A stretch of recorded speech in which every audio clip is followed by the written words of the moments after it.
Okay, so we have continuity of the 6 trig functions on their domains, and that's pretty much established from the continuity of the sine and the cosine function. So moving on a little bit, we want to look at inverse functions and ultimately at compositions of functions and talk about continuity there. If a function f is continuous on an interval, and if f has an inverse, denoted f inverse, not the reciprocal, of course, but the inverse function, then that inverse function is continuous. We're going to take as given. We could prove this in a quote-unquote more advanced class. I occasionally teach senior level analysis. It's covered there. There's a link here to a proof of this claim if you're so inclined. But we'll just take this as given. If a function is continuous on an interval, then its inverse is continuous on a corresponding interval. So we'll accept it, and that allows us to claim then that the inverse trig functions are continuous on their domains. Now, you might look at figure 1.64 when we talk inverse trig functions.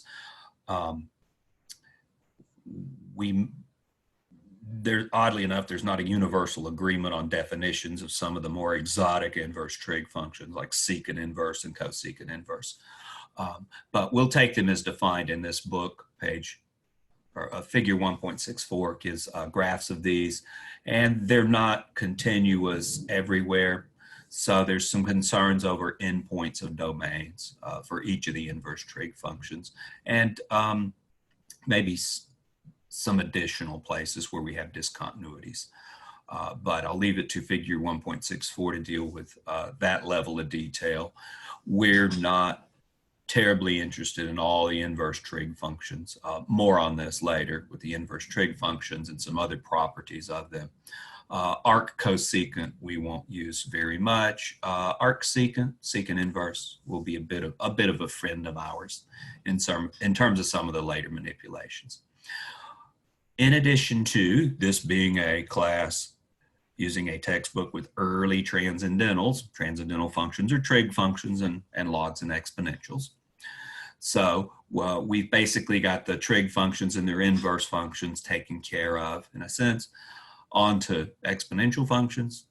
In chapter 7, we'll show that the exponential function f of x equals a to the x. So an exponential function, base a, we'll show this is a continuous function. It's continuous on its domain. It's continuous for all real numbers. So the inverse function, f inverse, log base a of x, is also continuous on its domain. Its domain being, you will recall, logarithms can be taken only for positive inputs. So the domain of a log function would be all x strictly greater than 0. No logarithms of 0 anywhere, no time, nowhere. Logs of negatives can be dealt with complex numbers. But for us, of course, we're only taking logs of positive inputs. So special case, your two favorite log and exponential functions are the exponential base e, the natural exponential function, and log base e, the natural log function. What's special about them or what's natural about them will become apparent on down the line. It's a calculus thing that's natural about them. Why you would want to deal with exponentials with a base of this irrational number e, and maybe a hint at it some in pre-calculus, but really explaining it in depth is a calculus explanation. So we'll get into that at the appropriate time. Okay, so we now have at the 6 inverse trig functions, exponential functions and log functions are all continuous on their domains. Endpoints of the domains become an issue for the trig functions, not for the log functions or the exponential functions though. All right, so having mentioned inverse functions, what an appropriate time to talk about compositions. Usually you talk compositions and inverse functions pretty much in the same setting. The following is more general than just comments about inverse functions though. Theorem 2.9, compositions of continuous functions, says if f is continuous at c, x equals c, and g is continuous at f of c, that is at x equals f of c, then the composition g composed with f is continuous at c. Let's magnify that a bit, but make a quick observation. A proof of this is given in one of the appendices. Compositions of functions, proofs of concerning compositions and continuities, not beyond us. It's not a central part of what we're going to do in Calculus 1, but the appendix contains a proof of this, epsilons and deltas. And let's look at the picture. So what this means is, if we put c into the function f, we'll get out a value f of c. That function f is continuous at c. So that means by definition, you could evaluate the limit as x approaches c of f of x by simply substituting in x equals c. The limit will be f of c. Definition of continuity. Also, g is continuous at f of c. Okay, so here's where things pick up a little bit. That means when we take input values x close to f of c, the g of x values will get close to g of f of c. The limit will be g of f of c. You could evaluate the limit as x approaches c of the composition g composed with f by substituting in and getting g composed with f evaluated at c. So putting one function inside another, recall, is what we mean by composing two functions. This spells it out. This little part here spells it out most explicitly. You've got the f function inside the g function. It's often represented with this little circle, a composition circle. We're composing g with f. And what that means is we're putting the f function inside the g function and creating a new function. Let's look at an exercise, an example that illustrates that. Okay, so here we have hopefully a composition of functions. Consider the function h of x equals the fourth root of 3 minus x. I'm sorry, 3x minus 1. They're recording in a lightning storm. Awesome. As long as the internet holds. So we got a composition of functions here. You got one function inside another. We've got the 3x minus 1 function inside the fourth root function. So indeed, this is a composition of functions. So we'll write it like that. So we can use that result we just stated. Question is, at what points is f continuous and why? Consider interior points of the domain and endpoints of the domain. All right, well, first off, let's find the domain. The domain of h of x equals the fourth root of 3x minus 1 is all x satisfying 3x minus 1 is greater than or equal to 0. We're taking the fourth root of something. If you like, it's a square root of the square root. Can't take square roots of negatives. Can't take fourth roots of negatives either. So whatever goes into inside that fourth root function, that thing better be non-negative, greater than or equal to 0. So that's a requirement for x in the domain of the function. Rearrange, we get x is greater than or equal to 1/3, solve for x. So the domain of the function is all x greater than or equal to 1/3. In particular, 1/3 is an endpoint of the domain. Okay, so to write this explicitly as a composition, let's take g of x to be the outer function, the fourth root function, and take f of x to be the inner function, the function to which the fourth root is applied, that is the 3x minus 1. Then if we take h to be g composed with f, then we get h of x equals, well, we know what it is by definition. It's the fourth root of 3x minus 1. I'll just substitute in 3x minus 1 is f of x. Now you're doing something to f of x. What are you doing to it? Taking the fourth root. That's what g does to stuff. So g, take the fourth root of, is being done to the f function. That is, the f function is inside the g function. It really is a composition of this form. So g of f of x does equal this h of x. So we've written the given function as a composition of functions. That means we can apply that result if we've got the right kind of continuity going in. So if C is an interior point of the domain of H, okay, domain of H was all x greater than or equal to 1/3. So C equals 1/3 would be an endpoint. C greater than 1/3 would be an interior point. So for such C values, we have f of x equals 3x minus 1. Is that continuous at x equals C? That's continuous everywhere. It's a polynomial. Theorem 2.5.a says you got a polynomial function, it's continuous everywhere. In particular, it's continuous at points greater than 1/3. For such C values, f of C, we can evaluate the limit for that matter, or the function value by substituting in. We get 3C minus 1. We've guaranteed choosing C greater than 1/3. This thing is positive. So g of x equals the fourth root of x. That's defined on an open interval containing f of C. So g of x, the fourth root of x, is defined on an open interval containing C. Why are we talking about that? Let's run back and look at that theorem. So back to the notes and the theorem. We got a composition of functions. We needed f to be continuous at C. We've got that because f's a polynomial function. And we need g to be continuous at f of C. All right, so the reason we're talking about this open interval stuff is so we can establish that g is continuous at f of C. F of C is positive. In a sense, nothing goes wrong with taking the fourth root of a positive. So what we have is g of x is defined on an open interval containing this little f of C value. You want an explicit open interval?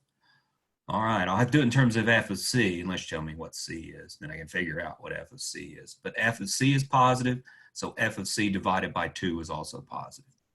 F of C plus 1 is also positive.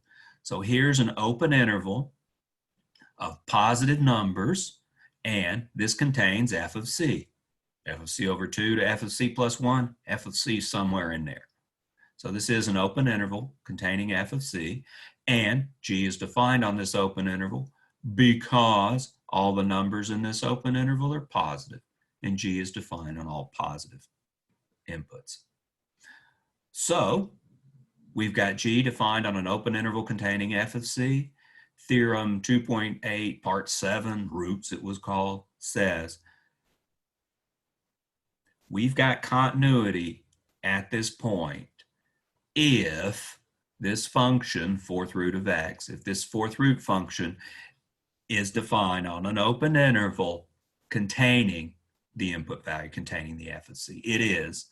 We're taking square roots of positives, nothing goes wrong. We had to find this open interval to apply Theorem 2.8.7 to guarantee that we do have continuity at f of C. So we do have continuity at f of C. We had continuity of f at C. So g is continuous where it's supposed to be, f of C. F is continuous where it's supposed to be, it's C itself. So the composition of the continuous functions, g with f by Theorem 2.9 is continuous. That is, this fourth root of 3x minus 1 is continuous at all the interior points C greater than 1/3 of the domain of the given function h. All right, so we went through this in terms of interior functions, and you know, it boiled down to nothing went wrong. We didn't have square roots of negatives. We didn't have square roots of zeros. Yeah, I'd be worried if we had square roots of 0. Worried that we really had square roots of negatives. In this case, square roots of positives, everything's fine. Fourth roots of positives, if you like. All right, so we still need to check the endpoint. So also check the endpoint, x equals 1/3 or c equals 1/3 as an endpoint to the domain. The left-hand endpoint, c equals 1/3 of the domain. Let's use the continuity test for a left-hand endpoint. Okay, 3x minus 1, non-negative, on an interval of the form 1/3 to a little bit to the right of 1/3. Right? We're taking a left-hand endpoint. That means we're going to approach that left-hand endpoint from the right. Left-hand endpoint, we'd approach from the right. Right-hand endpoint, we'd approach from the left, but not our problem right now. So we look for an interval of the sort 1/3 plus a little bit. Let's call it a little bit delta. You can take delta to be anything. Take it to be 1 if you want, kind of similar to what we did upstairs when finding open intervals. So the interval 1/3 to 1/3 plus 1, if you like, is an open interval where the fourth root function is defined, where this function is greater than or equal to 0. So root rule for limits this time, this is Theorem 2.1, Part 7, which said, as I stated it, we'll comment about this here in a second, if you're taking roots and you don't get square roots and negatives, then you're good to go. Well, we just saw, here's an open interval where we don't get square roots and negatives. So applying the root rule, here we've got n equals 4, we're taking a fourth root. And looking at the limit as x approaches 1/3 from the positive side, right, it'd be a one-sided limit because we're dealing with a left-hand endpoint of the domain. Limit as x approaches 1/3 from the right of h of x equals. Well, h of x is this function, fourth root of 3x minus 1. We can take that limit inside that fourth root function as long as this is never negative. This is non-negative for appropriate x values. That is x values close to 1/3 and a little bit bigger than 1/3. We checked it already. For x in this little interval here, we're good to go. This function is never negative. On this interval, it's never 0 either, but it's never negative is what matters. So we can take the limit inside. That's what the root rule states. So you can take the limit inside. What you're worried about in any of this, fourth roots of negatives or square roots of negatives, if you like, and we took care of it. We don't have any square roots of negatives. We've only got square roots of positives, and that we can do, or fourth roots of positives. So you can take the limit inside. Now we've got a limit as x approaches 1/3 from the positive side of 3x minus 1. As polynomial, we can substitute that 1/3 in. When you do, we get out 0. We get the fourth root of 0, which is 0. And by the way, if I'll plug 1/3 into the h function, here is the h function, we'll also get 0 out. So the limit as x approaches 1/3 from the positive side of h of x, the left-handmost part, equals h of 1/3, the right-handmost part. So you can evaluate this one-sided limit by substitution. That's the very definition of continuous at a left-hand endpoint of the domain, provided this limit's from the right. So we've got continuity at the left-hand endpoint 1/3 of the domain of h of x. Quick little comment I promised you. The root rule that I've stated in the notes is what you need here. The book's version of the root rule arguably is not clear on what to do in a limit exactly of this sort. I've taught this in the past as treating the square root of 0 or the fourth root of 0 as a warning sign. And the warning isn't that you can't take square roots or fourth roots of 0. You can, you get 0 out. But remember, in this limit stuff, things are moving around. So we need to make sure whatever you're taking the fourth root of couldn't be negative. We did. We went through it up here with the interval and the observation that 3x minus 1 will not be negative on that interval. So if you try to evaluate limits just by plugging in, you're not appreciating limits. It probably won't work because you'll be asked questions that are more interesting than that most of the time.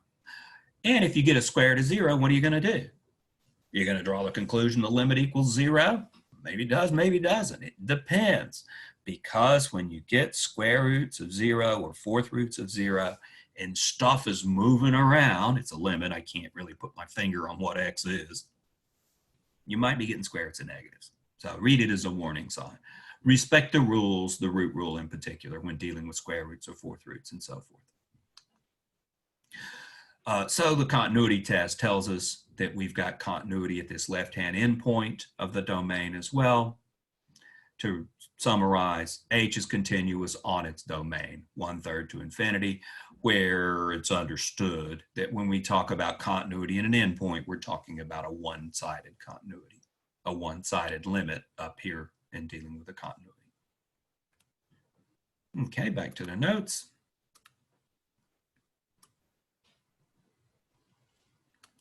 This previous result is a special case of the following. It's a little more general. So we'll go through and give a proof of this in our notes. It's just epsilons and deltas, which are not easy, but we've had plenty of exposure to them.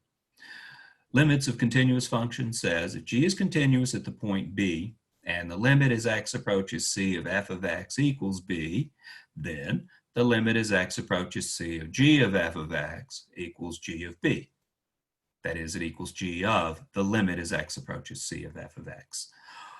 We've said in the past that computationally, having a continuous function means you can pass limits inside. And that's what we've done. The limit over here outside of that function g over here is inside that function g.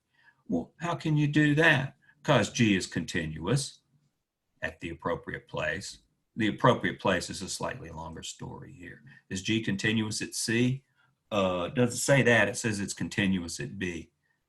But that's what's being fed to g. That's the input to the g function when you take that limit inside. So it's not precisely how we've seen it play a role before because we're dealing with compositions of functions, and that's a new thing to us in the limit setting. But it's quite similar to the idea we had before. You can take limits inside when you have continuous functions at the appropriate place. Let's go through a proof of that. Compositions of functions. Okay, so there's the claim. All right. We'll let epsilon be greater than 0. We need to establish a limit. G is continuous at B by hypothesis. That means the limit as y approaches b of g of y equals g of b. Instead of x's, we got y, and instead of f's, we got g's, and instead of c's, we got b's, but exactly the definition we had of continuity, just with different letters. So the formal definition of limit tells us then that, knowing that limit exists, there exists a delta 1 greater than 0. Yeah, delta 1. Going to need more than one delta, so I've subscripted them. A delta 1 greater than 0 such that when 0 is less than, the absolute value of y minus b is less than delta 1. That implies the absolute value of g of y minus g of b is less than epsilon. Usual definition of limit.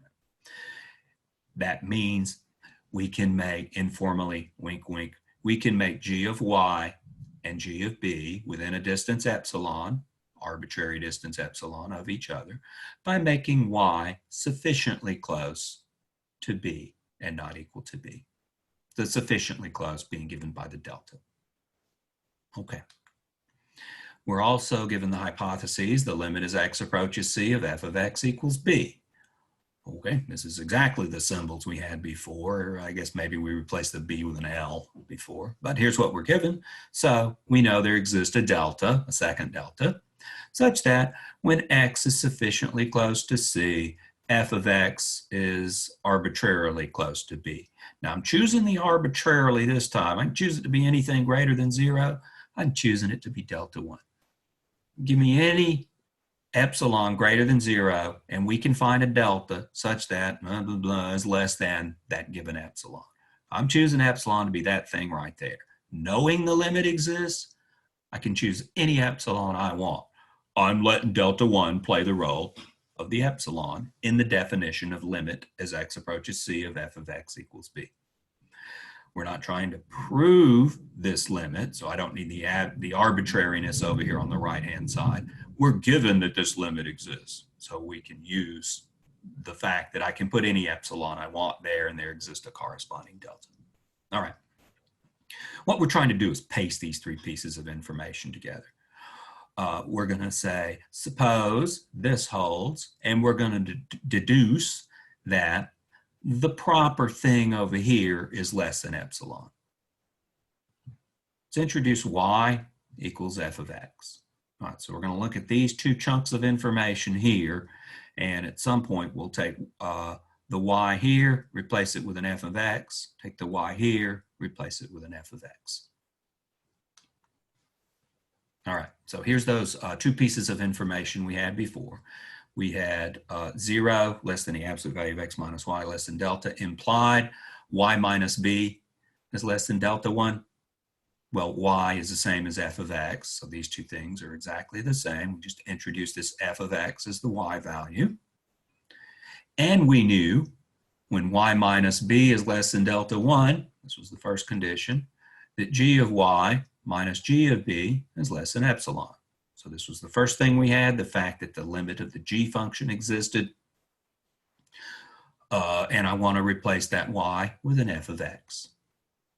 So all we did was take the two pieces of information from the previous slide, glue them together, and do some replacing of y with f of x. So what we've got here is, if I go through the previous slide, we started with let epsilon be greater than 0. We found the existence of a delta such that this implies this and this and this and this. So I want to look at the first of these and the last of these. The implication is transitive. So this implies the last condition.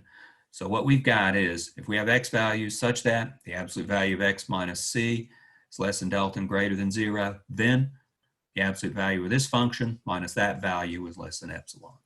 Well, that's exactly the definition of the limit as x approaches c of this function is that value. That is, the limit as x approaches c of that function, g composed with f of x, equals that value, g of b.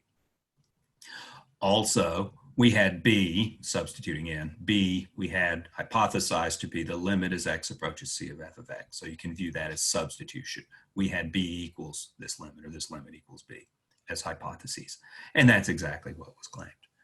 So if you can handle epsilons and deltas, that wasn't that bad. If you don't like epsilons and deltas, man, get the computations down. You'll mostly be okay. All right.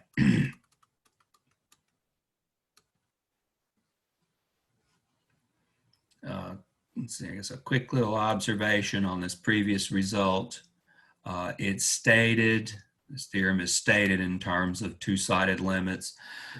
Yeah, guess what? It holds if we were to look at one-sided limits. Say if we were looking at endpoints of the domain, we could make similar type claims with one-sided limits. Oftentimes these results we're going to state hold for one-sided, two-sided limits. The continuity claims hold for interior points and can be tweaked to hold for endpoints as well. You just deal with one-sided continuity, continuity from the left and continuity from the right at the endpoints, and deal with one-sided limits, as we've done many times. All right, let's look at 2.5.34, where we got a composition of functions. Now's the time. They ask you, is this function continuous at the point being approached? Limit as t approaches 0 with a sine of pi halves cosine of tangent of t. All right, so we got definitely a composition of functions. I see functions inside functions. The innermost function is this little tangent function. It's inside the cosine function, or if you like, it's inside the pi halves cosine function. And all that stuff is inside the sine function. So I'm seeing three layers of functions. A tangent function inside a pi halves cosine function inside a sine function. So three layers of functions. They're asking us, is this composition of functions continuous at the point being approached? In other words, can you evaluate this limit just by plugging in t equals 0? You can if it's a continuous function. So let's explore the limit. If we can evaluate the limit by substituting in t equals 0, yeah, we got continuity. That's what the definition of continuity is. Okay, let's work from the inside out. First, tangent of t is continuous on its domain. We've claimed all the trig functions are continuous on their domains. 0 is in the domain of the tangent function. So if you want to take a limit as t approaches 0 of tangent of t, that's tangent of 0. Tangent of 0 is 0. No problems there. We approach pi halves, we got a problem. The tangent's not defined at pi halves. We don't have that problem. T approaches 0, no problems there. You can evaluate the limit by substitution. Why is that? Tangent function's continuous. So we've got 0 equals a tangent of 0 equals, if you like, the limit as t approaches 0 of t. After all, that is 0, which is the same as the limit as t approaches z of tangent t. Writing this out so you can see we took the limit outside that tangent function. From here to here, we took the limit outside of the tangent function. All right. Who's next? Pi halves cosine something? Let's consider pi halves cosine u. Let's change variables. This is continuous at, say, u equals 0, right? Right. Cosine function's continuous on its domain, Theorem 2.5.5, or maybe we established it independent of that. Cosine function is continuous on its domain, which is everything, so no worries there. So think like this. When that tangent function is getting close to 0, this u parameter, we're basically letting equal the tangent of t, that's getting close to 0. This function is continuous at 0, so the composition behaves the way it should. This limits of continuous functions thing, this Theorem 2.10 thing that we just stated, says you got a composition of continuous functions, continuous in the appropriate place. Limit as t approaches 0, pi halves cosine of tangent t. You can take that limit and put it inside that cosine function, assuming the cosine function is continuous at the limit value. What is the limit as t approaches 0 of tangent of t? That's just 0. We just showed that upstairs. And yeah, cosine is continuous at 0. Cosine of 0 is what, 1? So we get pi halves out for this limit. So the limit as t approaches 0 of pi halves cosine tangent t equals pi halves. It equals what you get by some substitution ultimately. All right, so second level of functions. Now we've got the outermost function still to deal with, the sine function. Let's call it sine v, introduce another variable because we got a lot of moving parts here. Sine v, that's continuous at v equals whatever we got out up here, which was pi halves. What we got out up here, pi halves cosine tangent 0, right, we got by substituting in ultimately. Pi halves was the value we get out. Hey, sine v is continuous at pi halves. The limit as t approaches 0 of this stuff inside is pi halves. By this Theorem 2.10, think about compositions of continuous functions. Then we can take the limit inside the sine function. Limit as t approaches 0, sine of this stuff here is the sine of the limit of this stuff here. What is the limit of this stuff here? Well, we just did that up here and showed it was pi halves. Replace that with pi halves. We get that this limit must be the sine of pi halves. Sine of pi halves is 1, if memory serves. So the limit as t approaches 0 of all this stuff is 1. Question wasn't what's the limit. The question was a continuity question. Can you evaluate that by substituting in 0? Yes, you can, as we've established. Just plug in 0. Tangent of 0 is 0. Cosine of 0 is 1. Sine of pi halves times 1, it'd be sine of pi halves, is 1. This one right here. So yes, you can evaluate the limit by substitution. That means by the very definition of continuity, yes, this function is continuous at t equals 0, the point that's being approached. So got to check all them details to show the math. Ultimately, why did it work? Because that function's continuous. Well, that's what you were trying to show. So justifying the continuity is demonstrating the limit stuff. And because we got functions inside functions inside functions, we got to use this limit of continuous functions, this 2.10 thing that involved compositions of functions. Okay, shifting gears a little bit, I say the next result is fundamental. You like proofs, it's a little beyond us. The following one is. See my senior level analysis notes on limits and continuity. It's proved there. The epsilon delta stuff is a bit of an issue. Really, what the real numbers are, becomes a more of an issue. The details on what the real numbers are spelled out in Appendix A6, I think it is. But let's not get into that level of detail in here. Let's see what it says, make sure we understand what it means, and then use it. The intermediate value theorem for continuous functions says, a function y equals f of x that's continuous on a closed interval from a to b takes on every value between f of a and f of b. In other words, let's look at the picture first. Okay, so in blue, we've got the continuous function y equals f of x. It's defined on the interval from a to b. Says this function takes on every value between f of a and f of b. Well, from the graph, here's f of a, here's b, so here's f of b. So here's f of a and f of b along the y-axis. It's saying that continuous function must take on every value between here and here. That is, pick your favorite value between f of a and f of b. Let's call it y sub 0. It's a common symbol for this.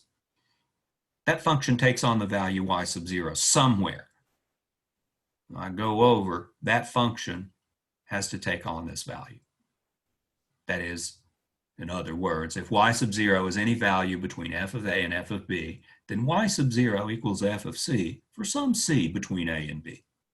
So the between is a bit vague.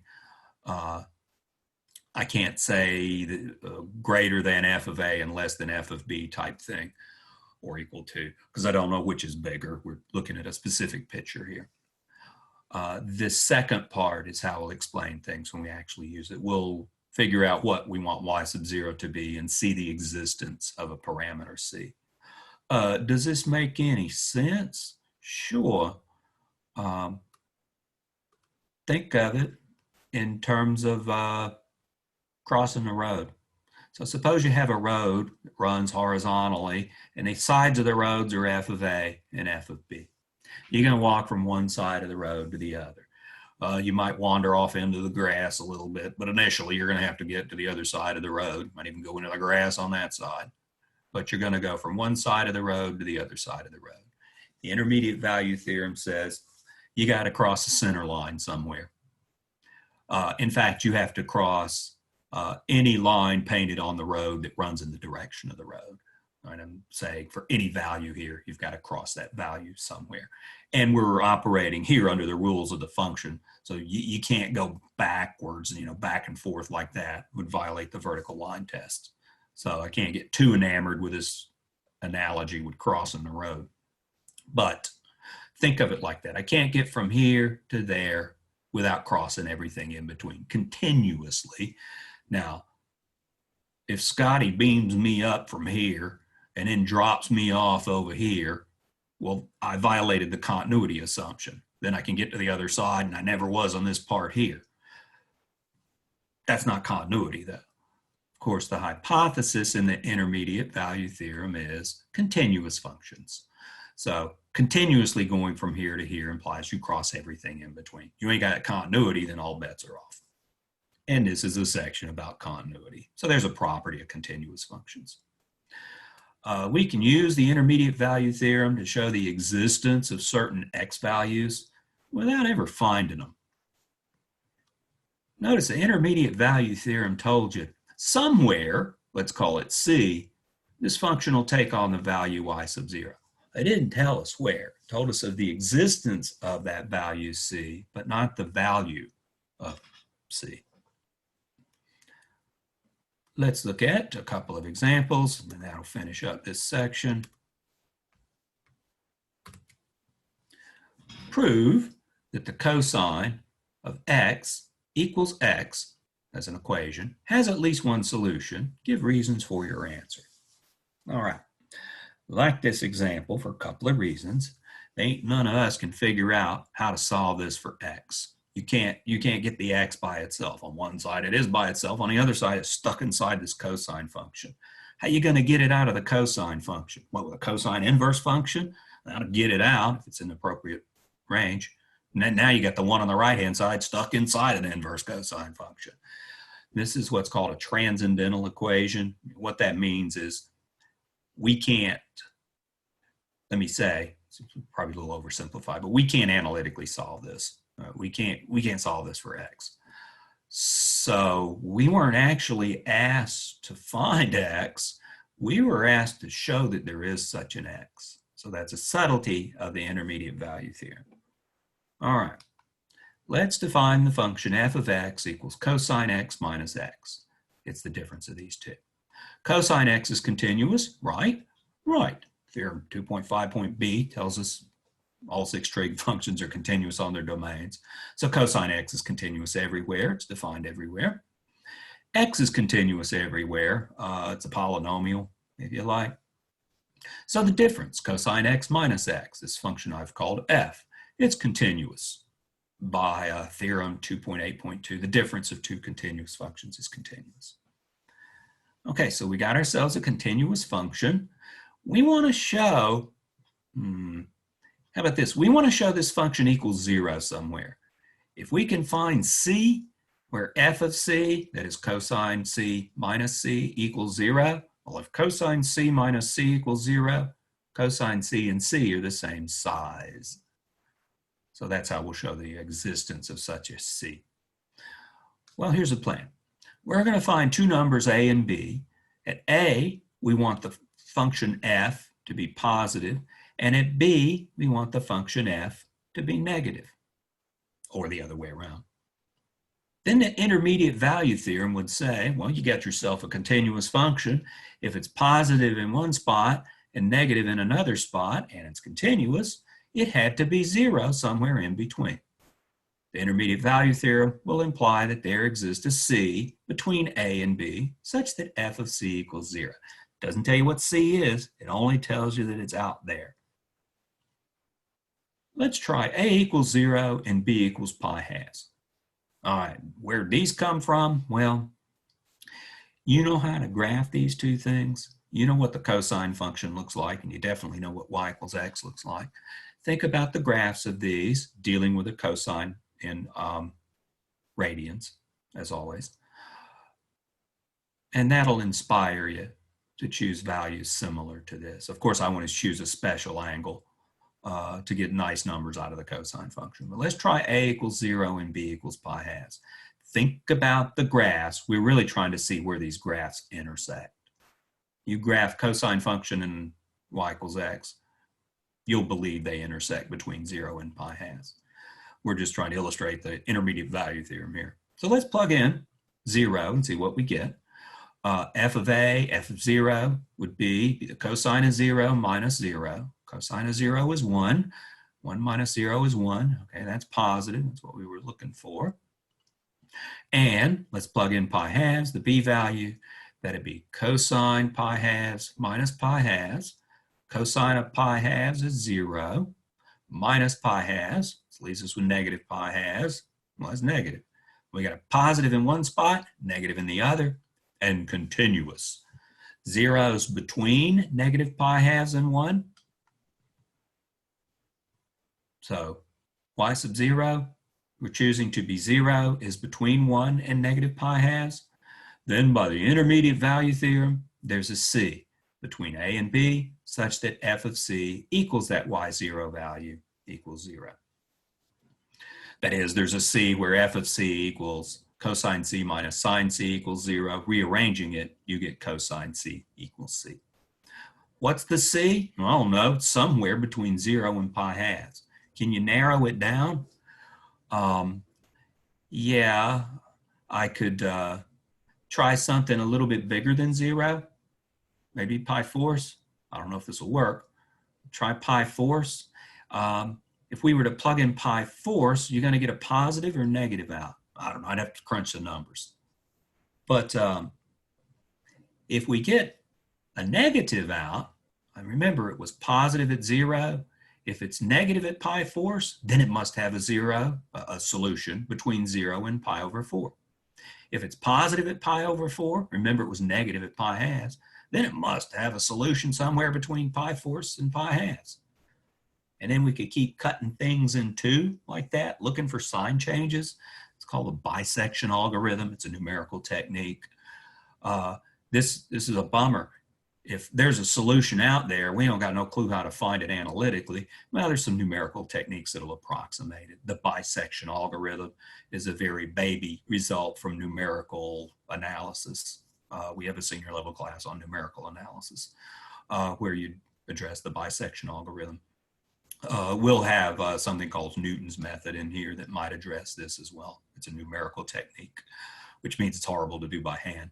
And there's an iterative way to find a solution to this. You'll take a calculator, put it in radians mode, and just hit the cosine button over and over and over and over. If it's in radians mode, the output will converge to the value of C. Of course, a calculator will give you an approximation to 10 decimal places or whatever. But if you'll iterate, it's called function iteration, iterate the cosine function on an input, it'll take you to an approximation of this value C. It's still just an approximation. Can't be precisely found under certain constraints. Let's see another one. Let's do one more example. Okay, this one's more tangible, I suppose. They're talking about stretching a rubber band. Is it true that if you stretch a rubber band by moving one end to the right and the other end to the left, some point of the band will end up in its original position? Give mathematical reasons for your answer. All right. Let's look at the picture. So what we're doing is we're going to lay this rubber band out. Maybe think of it as not as a looped rubber band. When you say rubber band, you usually mean a loop, but you've cut it and just taken literally a band. Even if you've ever done physical therapy, they're always handing you bands to stretch and work your muscles. Think of it as just a linear band and not one looped around. Let's lay it on the x-axis from A to B. So we're going to take this end, the left-hand end, and pull it to the left. We're going to take the right-hand end and pull it to the right. Maybe not the same distance. Nobody said anything about that. So what will happen is, after it's stretched, this point will move to here. This point will move to here. All these points will get moved around. The question is there a point that's not moved around? Some point on the band that will end up in its original position. Somewhere in this is a physical assumption of continuity, because we're going to address this with the intermediate value theorem. So let's get functions in a conversation, continuous functions, and then we can apply the intermediate value theorem. So let the rubber band lie on the interval from A to B, as drawn in the picture here. Label the points on the rubber band according to the x-coordinate of the point on the x-axis where it lies. So we're labeling the left-hand endpoint A, the right-hand endpoint B, and all these points in between, we're labeling them X, where X is the coordinate of the point on which they lie. For example, perhaps this is X. X could be anywhere, but label this one X, as X ranges from A to B. When the rubber band stretched, let's introduce the function g of x to represent the new coordinate on the x-axis, which corresponds to the point that was originally at point X. So this point, when stretched, it's moved over to here. Let's call this g of A. This point, right-hand endpoint on the rubber band at B, was moved over here from the stretching, label this g of B. All the points in between moved from here to somewhere else, call that somewhere else g of x. So this g of x represents a signed distance. So we'll say on the next page. Okay. Implicit in the physics of this is that g is a continuous function. The rubber band didn't break, for example. It was stretched but not broken. So for physical reasons, we're taking g to be a continuous function. All right, the left-hand endpoint was moved to the left. So g of A is less than A. The right-hand endpoint was moved to the right. So g of B is greater than B. Let's go back and look at that again.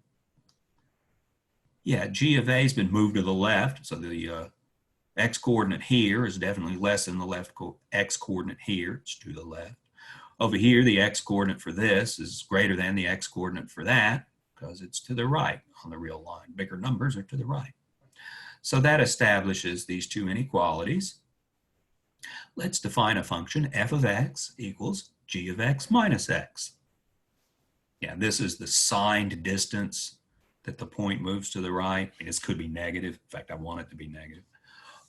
When it's negative, the function's actually moved to the left.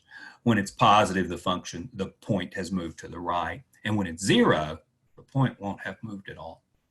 Look familiar? This is how we did that cosine x minus x thing. This is the same strategy. All right, so define f to be this function. F is continuous because g is continuous for physical reasons. X is continuous. It's a polynomial, if you like. So the difference of those two functions is a continuous function. Theorem 2.8, part 2, differences it was called. So the f function is continuous. Let's see what happens at the endpoints. F of a, that'd be g of a minus a. That's negative g of a minus a. We know g of a is less than a from the picture, from the stretching and the story in the problem. So if we subtract a from both sides, we'll have g of a minus a is less than 0. Right, g of a minus a is less than 0. How about f of b? By the definition, that would be g of b minus b. Okay, let's subtract b from both sides. We'll have g of b minus b is less than 0, greater than 0.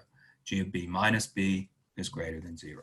All right, so over here it's negative, over here it's positive, and it's a continuous function. 0 is between f of a and f of b. F of a is negative, f of b is positive, and 0 is in between those. So, because we have a continuous function f, by the intermediate value theorem, there's some point c where f of c equals 0. F of c defined to be g of x, f of x defined to be g of x minus x. Plug in c. And we get g of c minus c equals 0. That is f of c. Rearrange this, we get g of c equals c. G of c equals c, then at that point c, we've got that the original position is the same as the position after the function was stretched. After the rubber band was stretched. Yes, it is true. A quick comment from this. Nobody said there's only one point where we've got the point not moved from the stretching, and it's a rubber band. I don't know what it's made out of. It might not stretch too much in the center. It could even be rigid in the center. When you stretch it, a whole bunch of points remain in the same place. I don't know. But we've demonstrated that there must be at least one point. We didn't show there's exactly one point. A little funny story happens related to this if we go to higher dimensions. Not really a calculus problem, but it's relevant to this. If we were to take a sheet of paper, if I lay this out on the table and take another sheet of paper, and I get a correspondence between the two sheets of paper. If I pick up the upper one, wad it up, and set it down on top of the other one, there'll be at least one point on that wadded up piece of paper that lies above the point it was originally, because of the intermediate value theorem, done in 2 dimensions instead of 1. But it's another property of continuous functions. I take the piece of paper and I wad it up and set it down. That's a continuous transformation. And there'll be a point that's above where it was before. I take the piece of paper and rip it into pieces and then lay it down here and there. All bets are off. That's not continuous. So I didn't preserve a continuous transformation. So there's some calculus in action. And that takes care of continuity in section 2.5. So we're good to get into 2.6, and that'll wrap up chapter 1. And 2.6, it's a little bit lengthy. It'll take us probably a couple of videos to get through that one as well. I will see you then. Have a nice day.